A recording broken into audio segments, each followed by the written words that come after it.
Welcome back to X's4 Podcast, The Daily X, where we bring you guys news, information, interviews, and discussions about your favorite X-Men books and the Marvel Universe at large. I'm Nico, and you guys can find me on Twitter and Instagram at NicoAction. That's NicoAction. And I'm here to show you guys one of my favorite interviews we've gotten to do. Bob Quinn came into the X universe in Way of X #1 in a huge way. And his presentation of Nightcrawler and the ideas inside were just so amazing that after that first issue, we knew we had to have him come on to the show to talk about some of his inspirations, what brought him to the X-Men, and a lot more. This segment was incredible to get to be a part of, incredible to get to edit, and we hope you guys enjoy it just as much as we enjoyed making it. As always, if you guys like what you hear, don't forget to like and subscribe to this video so everybody can know how awesome it is. All right? Check it out.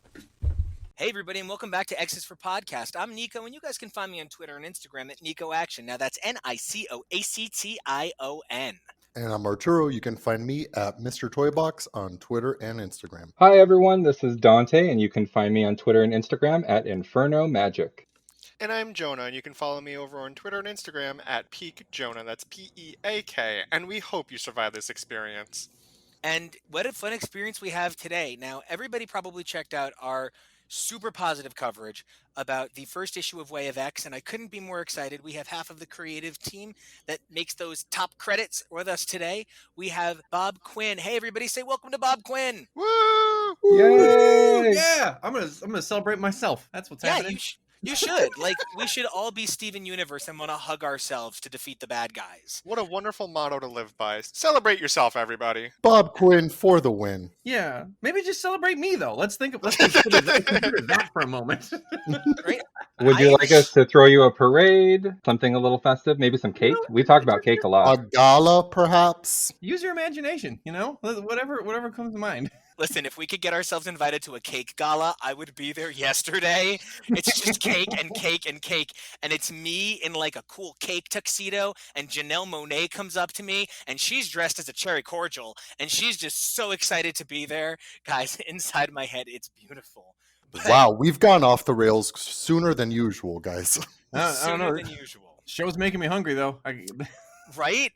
Now, Bob, we're so excited to have you here, not only because it's always amazing to get to talk to somebody who works on the X-Men titles, which it is, and, hallowed halls they be, but it's also always exciting to get to know a little bit about the artist and sort of their varied career as it relates to who they are. And you've kind of done like a little bit of everything from checking your website, Wikipedia, Google Foo kind of situation. Sure. And you kind of like took a roundabout way to comics. Yeah, super roundabout. I spent a large portion of my time in college. I was an intern at Neil Moritz's production company. I actually did some stuff on like Triple X and Torque and all that stuff way back in the day. And then finished college, worked for Disney, made video games for like 5 years there, left there, made video games at THQ for like a year and a half, went back to Disney, worked at Activision, worked at MGA, which are the guys that make like the Bratz dolls, and then eventually found my way to comics. So it's a very circuitous route. When people are like, "Oh, I'm gonna make comics for a hot minute, but then I'm gonna make video games,"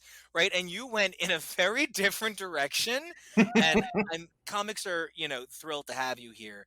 And Way of X was such a big debut, and I know that Jonah is like our biggest Nightcrawler fanboy, and it was such a long time coming for this debut issue. Yes, so my devotion to Kurt knows no bounds. I have even tattooed him on my body because Incredible. he is a character that I guess I just see a lot of myself in, and he's a very special character to me. So being able to see this beautiful story of what I think I personally love of this idea of a really great progression to what his character is really fulfilling almost everything I could ever ask for. The only other thing I ever asked for is I bang pots and pans how I want to put Elsa Bloodstone into every single comic that you could ever fit in. But that is neither here nor there. I literally just reread Next Wave Agents of Hate. Oh my, okay. That's fucking book. Literally finished it 2 nights ago, and I was just like, this is just the best book that ever happened. The Captain is my goddamned hero. Like, I mean, if I could just walk around blitzed like the Captain though all the time. It is where I've discovered my love for Miss Tabitha Smith, my Boom Boom, and it has my favorite quote of all time, which is, I grew up in a trailer. Don't use that fancy math at me. And perfection. But my first question is about your artistic take when it comes to writing different characters. You've written Captain America. You've done the Defenders. What? Drawn? Oh, Drawn. I am so sorry. No. Let us give full credit to Cy Spurrier for the writing here, Oh, no. because he did an incredible job. Yes, I'm so sorry. I even talked. I'm like, if you ever make a mistake on air, just remember that I'm going to repair it in editing. So one. What is your artistic approach to writing? Drawing. Drawing. Why do I keep saying writing? I don't know. Sorry. Just start the whole question for me, cutie pie. You're so great. Your artistic approach to drawing and what it means.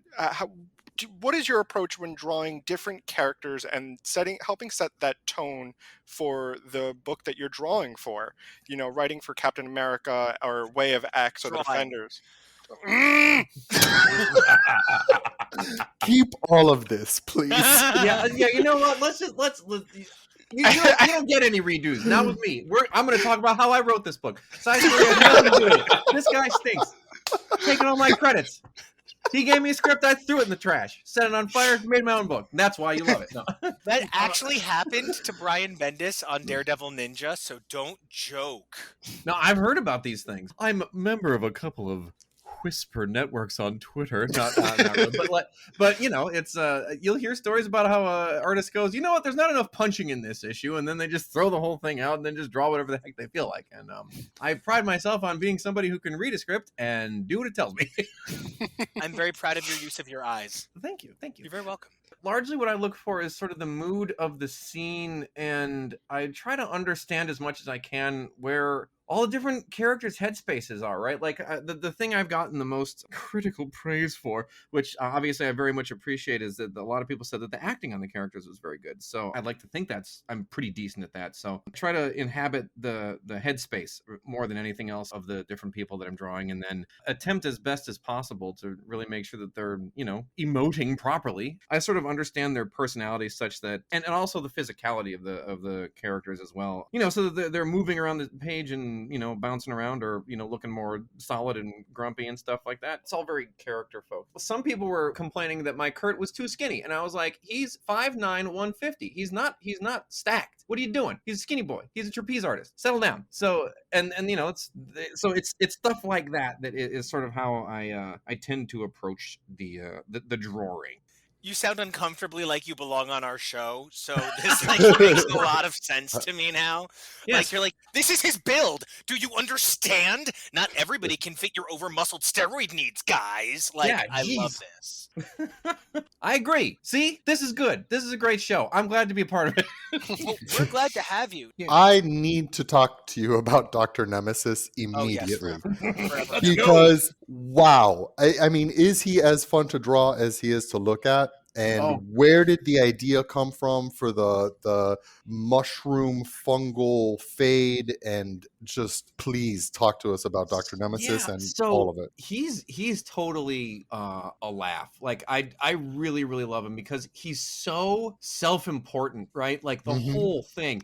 And so you get to do so many fun things with his facial expressions, the big arched eyebrows, the sort of squinty eyes as he looks at you and stuff like that. That kind of character is always somebody I really, really love. Now, the look of Dr. Nemesis, because he's, for those of you who have not read the issue, first, shame on you. But second of all, you should definitely be reading it. Third of all, it's a you thing. Exactly. So the script actually said, he pulls off his hat, and there beneath is this beautiful coif of mushrooms, right? And so there was a little bit of back and forth. I was like, how crazy are we talking here? Because initially I was like, well, this is a proper gentleman, right? So he's not going to look like some kind of weird schlub with crazy hair going all over the place. So Cy and I kind of back and forth a little bit, and then he eventually sent by, I don't know the name of the model, but he's sort of an older gentleman with a very nicely manicured beard and sort of that cool floppy hair that all the soccer players have. And I was like, cool, yes, exactly what I was thinking. So we were very in sync on that. So it just kind of became, how do you arrange mushrooms in a way that is both disturbing but also sort of nice looking? It's a tight fade. It's a Yeah. tight no, fade. for real. I'm I very would follow for this guy's mushroom. very gay thoughty Insta. I would be very about it. This is some serious 45-year-old DILF hair.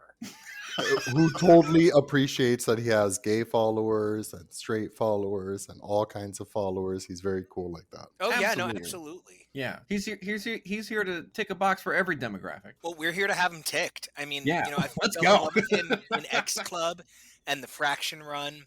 He's just such a great, fun character, and Yeah. he's somebody that I sort of assumed would get lost to the annals of the Krakoan age. But to see him bear such fruit in this title it's pretty exciting just to see him be a part of this age. I can't tell you what's happening in the future, but there is a moment in issue 3 that it will delight. I promise. He has a good time. We have a good time with him. I promise we're already in pre-delight. Oh, good. We're in a pre-delight phase. Prepare for full delight. Yeah, I don't even know when the next issue comes out. Next week, I just found out, or I just saw Cy Spurrier was tweeting about that. Oh, okay, great. Well, go. I'm going to make sure that I get. I don't know. I haven't even read the first one yet. Oh my God, listeners! Don't do what he's doing. Don't do what Bob Quinn's Don't doing. be Go like read me. Way of X. Make better Don't choices. be Bob, by Bob. It's a very much do as I say, not as I do. Exactly. Look, when you're as busy and an important comic book artist as I am, it's just very difficult and hard to actually get out to the stores and buy these books. I'm very Especially when famous. people are throwing parades for you. Exactly. There's a whole reason I come on these podcasts is to get more parades. just like the gays in the 80s, just wanting parades all the time. So, and I do want to just mention that I loved your art in the book. It was super beautiful, and I want everyone just to know that as a guy who has a Giuseppe Camuncoli like hanging in my office next to me, cover is beautiful, and it's Camuncoli, and it's just so fucking good. It's a very jarring composition between the cover and the interior in a really good way. And I definitely, if you're not a big Camo fan, still check this book out because the interiors are totally different and it's super spectacular. Yeah, it's the book is an interesting one, right? Because when you think X-Men, you think like, oh man, Danger Room, karate kicks, Magneto blowing up the world and stuff like that. But this is a very introspective book, which has been really an interesting challenge from from an art perspective, right? Because like, how do you keep something like that? My hope, at the very least, is that I've been able to sort of draw the characters in a way that is going to be engaging and sort of draw you into their inner lives as they're because Kurt's dealing with a ton of really crazy stuff right now. Like Krakoa, though it is like a paradise island, has a lot of really weird idiosyncrasies about it, right? So and here we have like this guy who's struggling and searching for answers as to how to unify all of these people behind one ideal. Is it a religion? Is it just sort of a common purpose, right? Like, and here is this little kind of fuzzy blue elf guy trying to solve all these problems. I don't know. It's a really fascinating book, and again, we do like it gets weirder. Like by issue 2 and issue 3, we get into some really really really bizarre places. I mean, obviously, as we've seen, Legion's in there now, so it's only going to get weirder.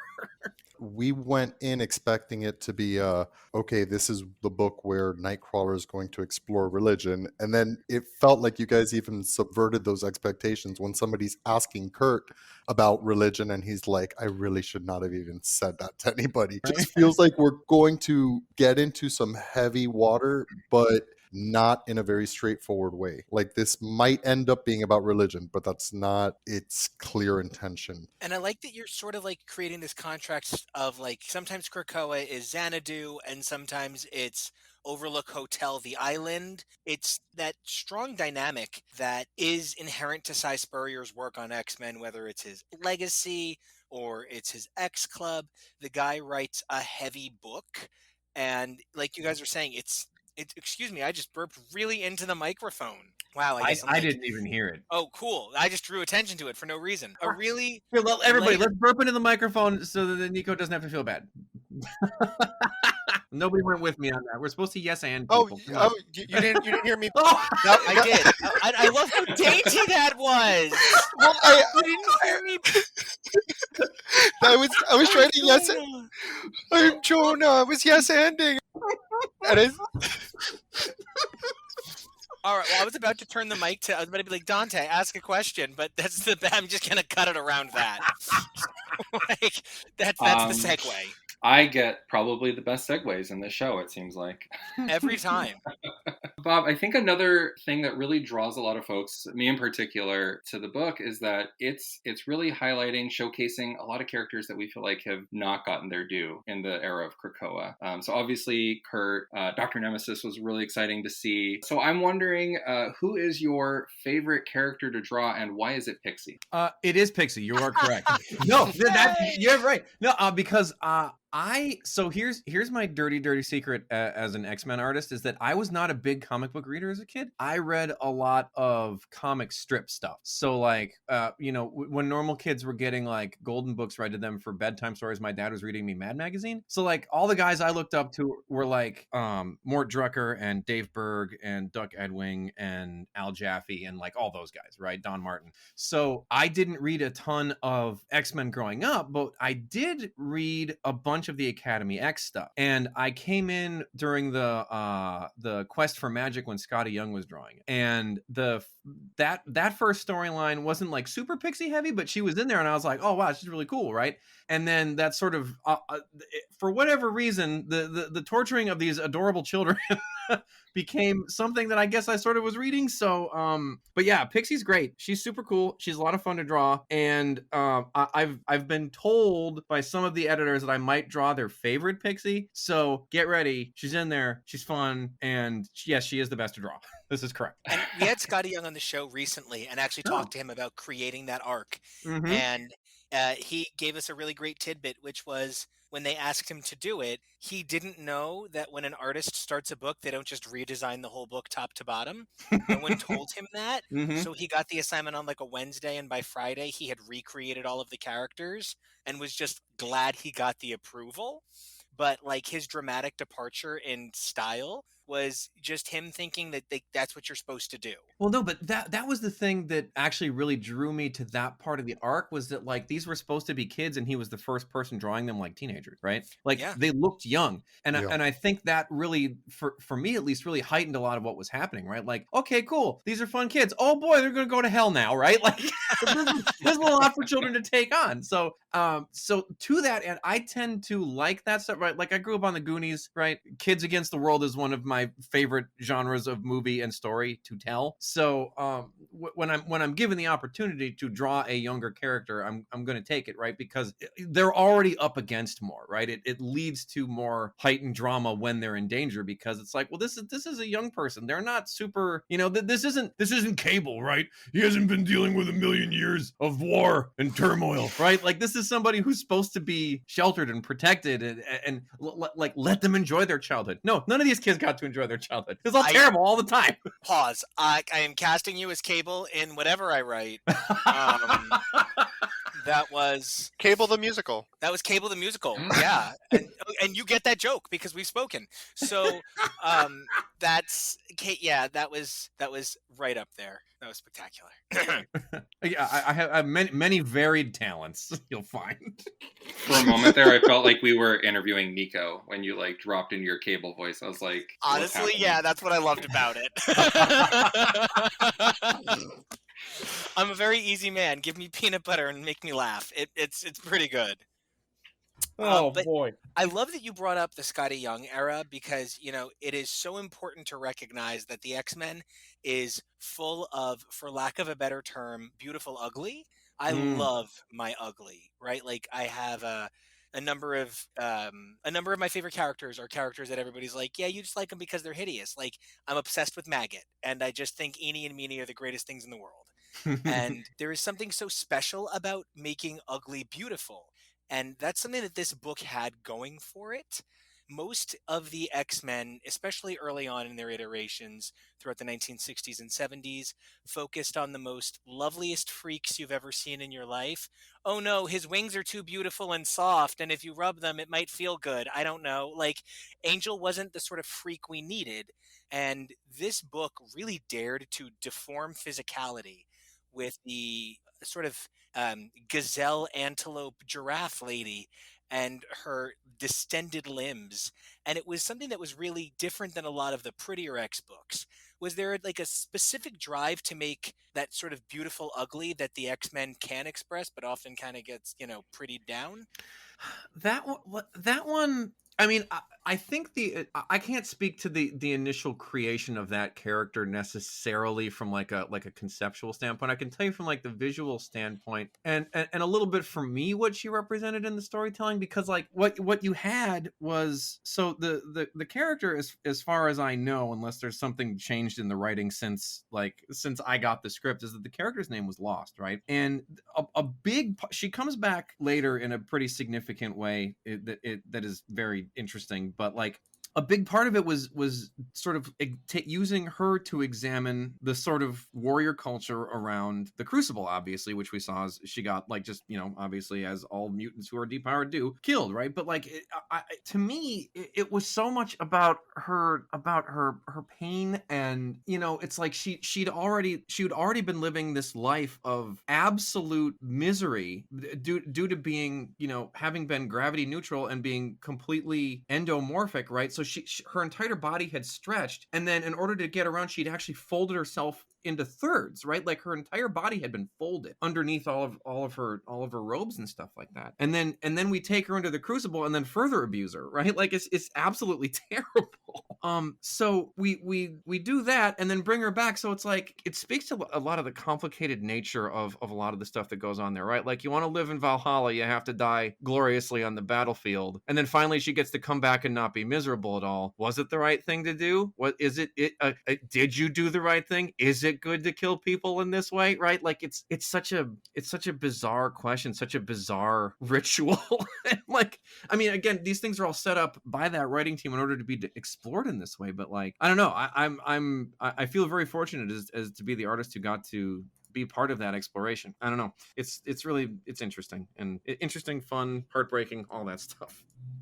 I super appreciate hearing you say that, Bob, because I feel like initially when the Crucible was introduced in the Krakoa era, I kind of felt that way. I was like, this is barbaric, and like everyone's just okay with it. And I love that we're finally seeing that a different perspective, another side of it, examining it from another angle. Because I really had a hard time believing that all of the mutants were fine with this. So it's nice to see like some of that pushback. No, I mean they couldn't be, right? I bring up Valhalla very specifically, right? Like that's a warrior religion, right? Like the entire Viking mythos, is pantheon and all this stuff was about like going into battle and then dying gloriously, and then you get to live in paradise, right? And like that is literally what like the more aggressive mutants have established here, right? They've established like this ritual killing, die gloriously, never back down, and now you get to live in paradise. And it's very, very strange, and there's no way that somebody like Kurt is going to be sitting there going, yeah, you know what, this as a man of God, I'm gonna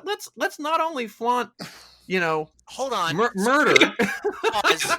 We have to correct something. I think what you meant was "Deja am not so okay with," because that's my German accent.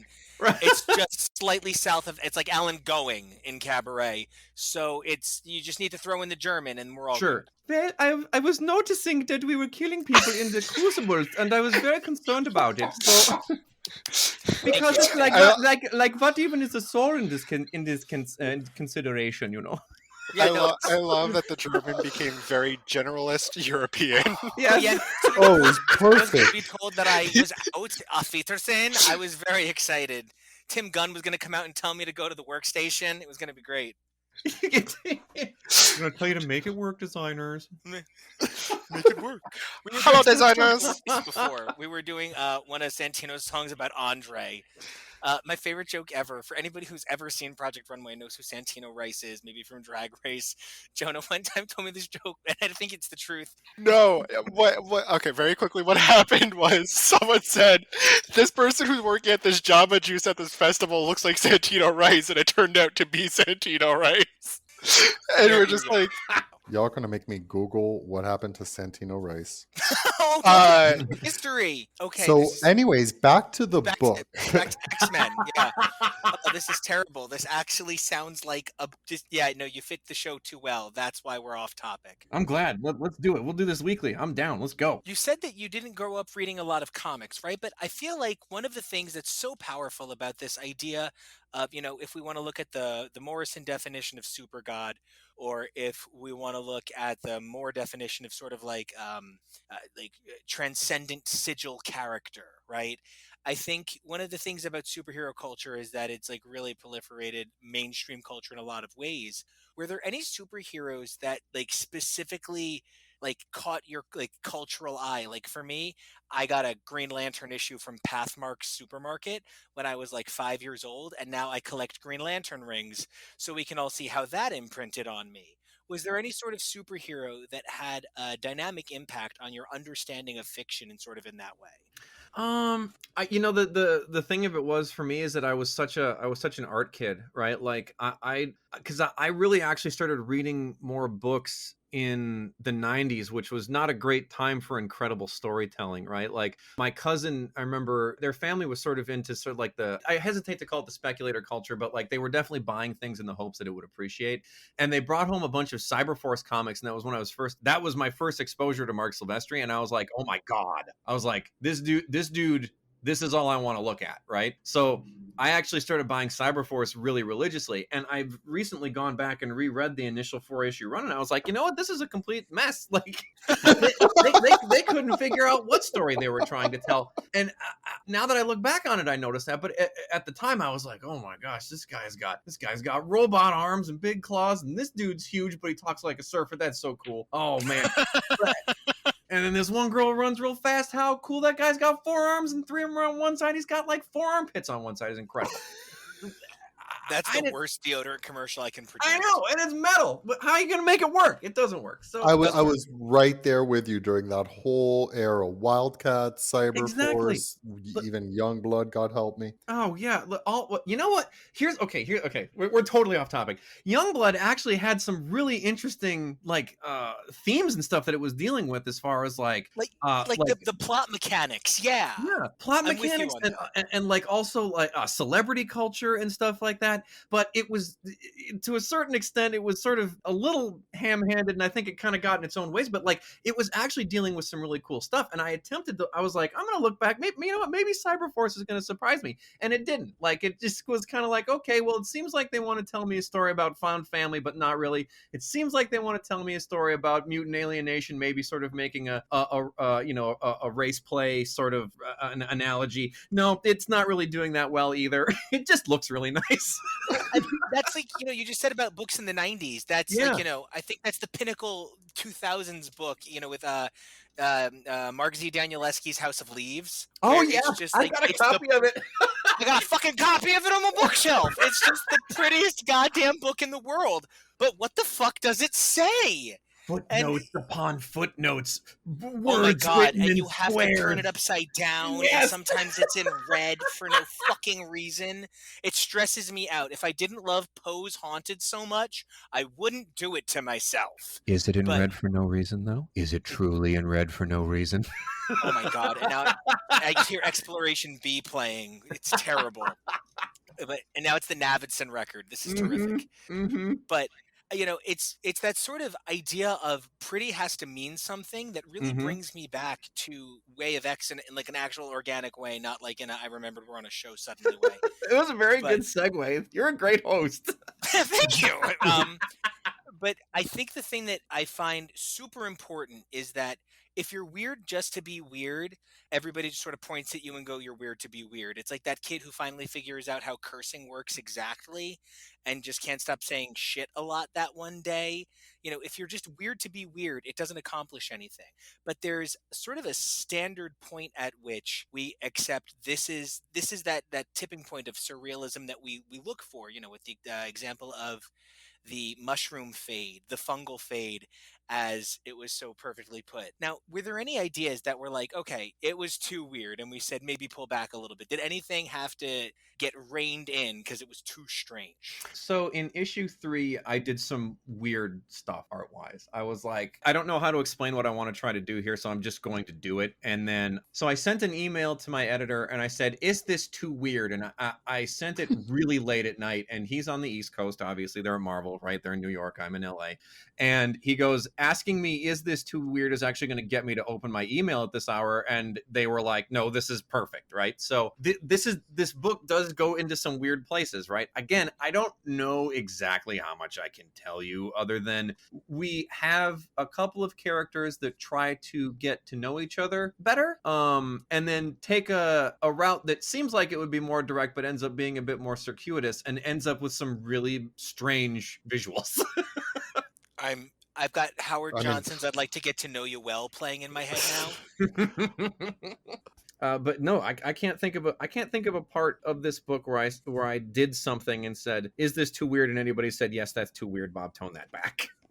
Bob, how did you guys come up with this cast? Because it is such a big cast of characters right out of the gate, and there doesn't seem like they're glued together as a team yet. It's kind of it's not really a team book. So here's what I'll say. I came into this project a little late, right? Like they had done most of the plotting and everything like that before I ever really got to it. And this is not necessarily a team book, right? Like this is a book that is about exploring some of these concepts, and we don't necessarily go out and do karate together, but we are in an ensemble together where we maybe this issue we see what happens when two mutants do a kiss on each other, and what does that mean on Krakoa, right? And then like this is like and the first issue, this is what happens. What does it mean when nobody has to die and there's any consequences? What does it mean if I want to be alive but I don't want to be unpowered, but I don't want to get killed but I have to get killed, right? Like that's what we're doing, and we're exploring that through a lot of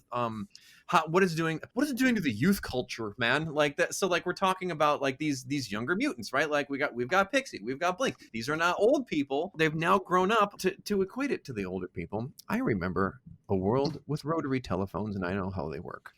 I don't know. I did not grow up in a world with TikToks and Zooms, right? So like these young kids don't understand what it is to let your iPhone be immortality, right? What does it mean to grow up where your life doesn't actually mean anything?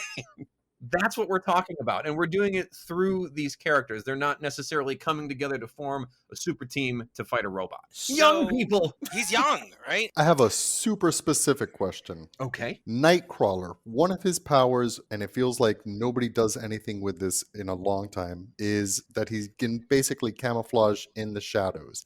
And it looked like that's what happened in issue number 1 when he snuck up on or whatever, approached Pixie and Blink and company in that museum. Yes, that is a thing that happened. So that is the thing that happened. That wasn't just okay, cool. Correctly identified. Yes. Very specific question. It was great. I loved that. Yeah, the only thing I wanted to do was more jump around karate kicks, just because that kind of stuff is fun to draw. But I also would love to do more skulking around, snooping and shadow stuff, just because like that leads to some some fun silhouette-y kind of spooky stuff, which I also enjoy. We haven't had a ton of opportunity for that. There is a bit of swashbuckleration in the second issue. His entire Hellfire Gala outfit is very sort of swashbuckly, musketeer inspired. So did you have anything to do with the Hellfire Gala looks? Oh yeah, I did all of them, actually. All the ones in our book I did. That's fucking amazing. Yes. Oh hell yeah. Why did you lead with that? I didn't know. I figured you would ask me questions. God damn it! No, don't you know you come on this show to interview yourself? Well, Bob, what was it like? Well, let me tell you, I really enjoyed the character design. Dude, that's fucking amazing. They're gorgeous. Oh, thank you. I appreciate it. Beautiful, yeah. I got a list of some prompts of kind of like Psy being like, I think it might be kind of like this, and I was like, okay, and then I would just like sort of blast out a ton of different options, and then we sort of as a team we all sort of narrowed down of like, I really like this one, I really like this one. What if we take the the design off of this one and we put the jacket on this one, and then maybe this hat's the right hat kind of thing. So it was a fun team effort, but yeah, ultimately I got to draw all of it, and they let me design all this stuff because usually like I think Russell Dodman's the guy that does a lot of that design stuff, and then Valerio also did some. I don't know if everybody who did their own books did their own designs. I'm not sure. I don't know. It was super fun to do though. I don't get a ton of opportunity to do costume design stuff. It was really the first one I've ever done because like every other book I've ever been on has been very everything sort of pre-established of like, all right, this is how Falcon looks, this is how Red Sonja looks, this is how Captain America looks. But like this was one where like, hey, we're gonna do a fun thing. Do you want to draw some new fun outfits? Yes, I would love to. So that yeah, is it was a so good time. cool. Thank you. Are you in the X Slack? No, I'm not in any of that stuff. A line has been drawn here. Yeah, no, I'm just the pencil pusher. I don't get to do any of that fun stuff. Well, not yet. I have a very specific, one of these days. Very specific, small question. Is there any Okay. chance we will see a Bamf doll at any point? I love those little fuckers so much, and they're just too cute to be real. And they don't sell them just to hurt me. Your request has been noted, and Okay. I have at least another issue to draw, so I'll see what I can do. Well, that's fucking amazing. Yeah, no, I am taking requests for background characters. I have a couple already that I'm going to be trying to. Okay, work well, in. I have Amanda Sefton. All right, hang on, let me get out my piece of paper here. Amanda Sefton, got it. I have a really specific request. Can we never ever mention the Draco specifically ever again? Okay, Amanda Sefton, no Draco, got it. So, Bob, this was actually one of the questions I had for you. Are there any characters that you've already snuck into the background? Any that you are dying to? Or should we keep our eyes out and, look for the where's Waldo moment and then, tweet at you like I found him? Oh, the only one that I've really squeezed in so far that I super duper wanted to do, and I've been like yelling about letting somebody let me draw the book, is I did put Gabby Kinney in a background. I would love to do. There's nothing I want to do more than a Honey Badger book, and nobody takes me seriously. Very irritating. I'm with you. Honey Badger book all the way, man. Come on, let's make this happen. I would love for, if nothing else, just occasionally Deadpool to pop up in like a nanny kind of way, like Muppet Babies nanny, right? Just the big tall socks. Yeah, I was about to say those striped socks. Those striped socks, but all Deadpool-y. I'm really with you on this. I think she is just such a fascinating way to examine the X-Men. She is a sort of visceral, bloodthirsty character by design, but she actually represents the innocence, because the X-Men operate in a world where you have to ask yourself if their villains are amoral or immoral, because the X-Men have two sets of villains. They have amoral villains and they have immoral villains, right? And Apocalypse is clearly an immoral villain, whereas when Legion is out of control, he's actually amoral because he is not in his right mind. He doesn't understand what he's doing, right? So there's two different kinds of villains there. She represents this sort of innocence. Anything she does that's sort of perceived as a wrong choice would be from an amoral perspective, because she's actually operating from such an honest, kind place.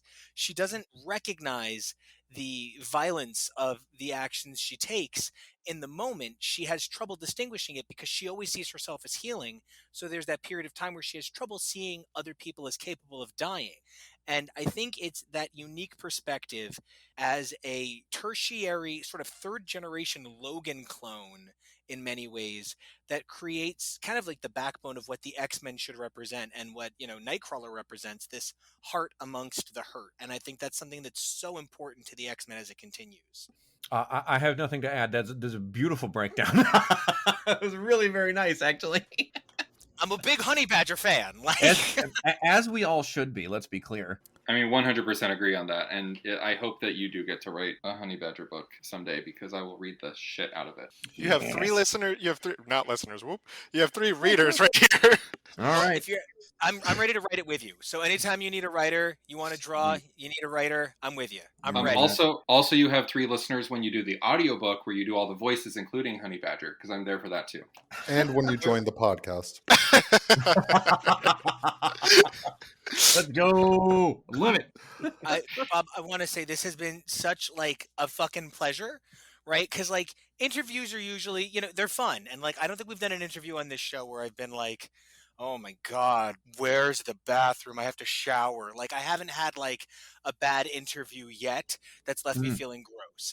But this was specifically just sort of like talking with an old friend, right? It was really a lot of fun to hear somebody have as much passion for what they do as we have for digesting it. So you kind of brought this up and talking about getting the notes for Dr. Nemesis that he lifts off his hat and there's mushrooms, which I don't know about you, but if I read that, I think I would burst out laughing. Oh yeah, absolutely. Because it's just a very funny sentence. When you're getting scripts and there are moments where one thing I actually do really like about Way of X is that it's a book that has very serious tones, but a lot of really funny comedic moments. And I would love to know what that's like when you're given this script that has very almost like opposing tones of being really serious and then really funny in other instances. What's that like when you're like, do you like laugh to yourself while you're trying it? I mean, like, because this book has serious whiplash, right? Because it's like, here's Kurt sitting here talking about the morality of and his concerns about what's going on in Krakoa with Professor Xavier, right? While people are being resurrected at the Magna Abora or whatever it is. Forgive me if I got the name wrong. And then Lost comes back and everybody pukes, right? Yeah, that's literally the scene I'm imagining, because it's totally all over the place. And as soon as it came in, I was like, oh my gosh, like Cy must know me or something, because again, as a Mad Magazine reader growing up, I was like, oh boy, puking book, this is for me, right? Like I was like, nobody else can draw this book. I will not allow it. So trying to balance that out and making sure that it's all playing properly, it can be very, very difficult. But when it came in, first I started laughing, and then I was like, yes, this is mine. this my baby. I get to draw it, and I get to show puke everywhere. It's been a hot minute since I've seen it. My friends, you have not yet begun to see people puke in this book. I don't know that I've ever heard anybody speak about puke with such gusto. This is amazing. Well, allow me to be your first. This has really been the most eye-opening interview, really. Well, hopefully we're keeping our eyes closed if people are puking. Yeah. Oh, right? You can always smell it, you know what I mean? So Arbor Magna's going to smell like that for a while. Yeah. Right, there's got to be a mutant whose power is just like a fucking air freshener, right? Like the mutant just walks in the room and everything smells like pine, right? Oh, I would love a mutant that's just, they smell nice. Right, because there's really bad mutations out there. There really were for like a really long time. Like there was the girl that smelled like spiders. Oh my god! Yes, there was. That's a power. And there's Ugly John. His power is he's just real ugly. Let us not forget. So I have a question that I usually ask, but I need to spice it up a little bit because we got the gala upon us. Right? Yeah, let's get spicy. This is for everybody in the room. I gotta know, who would your date for the X-Men gala be? You can pick, of course, any mutant you would like to bring, whether they've had a gala look or not. But who would you want to walk in on the arm of for the X-Men's Great Hellfire Gala? Or a controversial human. Ooh, or a controversial human. Because if it's like Stevie Hunter, that's always the right choice. I don't care what the list is, as long as it's positive, Stevie Hunter's the right choice. Show up with Valerie Cooper. That's the wrong choice. No, Val Cooper's a great choice. She did great things for mutants once upon a time. But so who would you guys want to walk in with? My answer might shock some people, but I would like to walk in on the arm of Deadpool. I feel like I want to have a good time and laugh and dance the whole night, and I feel like he'd be able to outdrink me, and he'd get real sloppy, and it would be a real good time afterward. So my pick is Wade. Mask on or off. I can keep my eyes closed if we're having a good time. Who's next? Is it me? Bob is next. Go. Yes. Yeah. No. You know what? We're gonna go Pixie again, just because I was happiest with the way her outfit came out.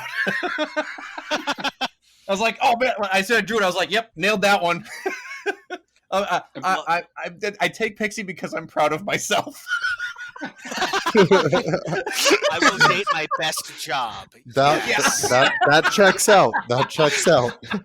And Bob, can I just say, I had a feeling that you were a Pixie fan because I follow you on Twitter, and I feel like anybody who is a Pixie fan is just treated to no end at the amount of drawings that we get to see you post and sketches of Pixie. Like, it's just been so amazing. It's been fun just because I didn't like I knew I liked her from like some of the old Academy X days, but like actually getting to draw her in a book has been really delightful. Like, she's just a lot of fun in general. Like, there's like a lot of physicality that you can put into it, and I've been told by the editors that I draw one of their favorite Pixies, so I was like, all right, I'm obviously doing something right. I'm connecting with this character on some level, so we're gonna that's it for me. I'm good. Have you ever checked out the Kathy Immonen Pixie Strikes Back miniseries? You know what? I just purchased one of Sarah Pichelli's pages. Oh, beautiful. For the record, I am definitely going as Colossus's date before any of all you hoes try to even think about it. How good is that outfit, though? The best outfit. Holy smoke. That design came in and I was like, dude, this dude looks fresh to death. What is up with this haircut looking so clean? Holy smokes. That Super hat, that spectacular. cape, come on now. Incredible. Jonah, Dante, I gotta know. Gentlemen, who are you gonna walk into the Hellfire Gala? Who are you gonna stroll in with? Okay, so I'm technically cheating, and I want two people. I want someone on my left arm and someone on my right arm. Like your real life, got it. Like your real life. I am greedy, and I can never, do just one. On my left, I want Boom Boom, because if I'm going to a party, I am bringing the person who I think I'm going to have the best time with. And it doesn't matter whatever happens at this thing. Boom Boom will have her own party, and Boom Boom will have her own good goddamn time. And it'll come in a small flask she keeps in her jacket. Yes.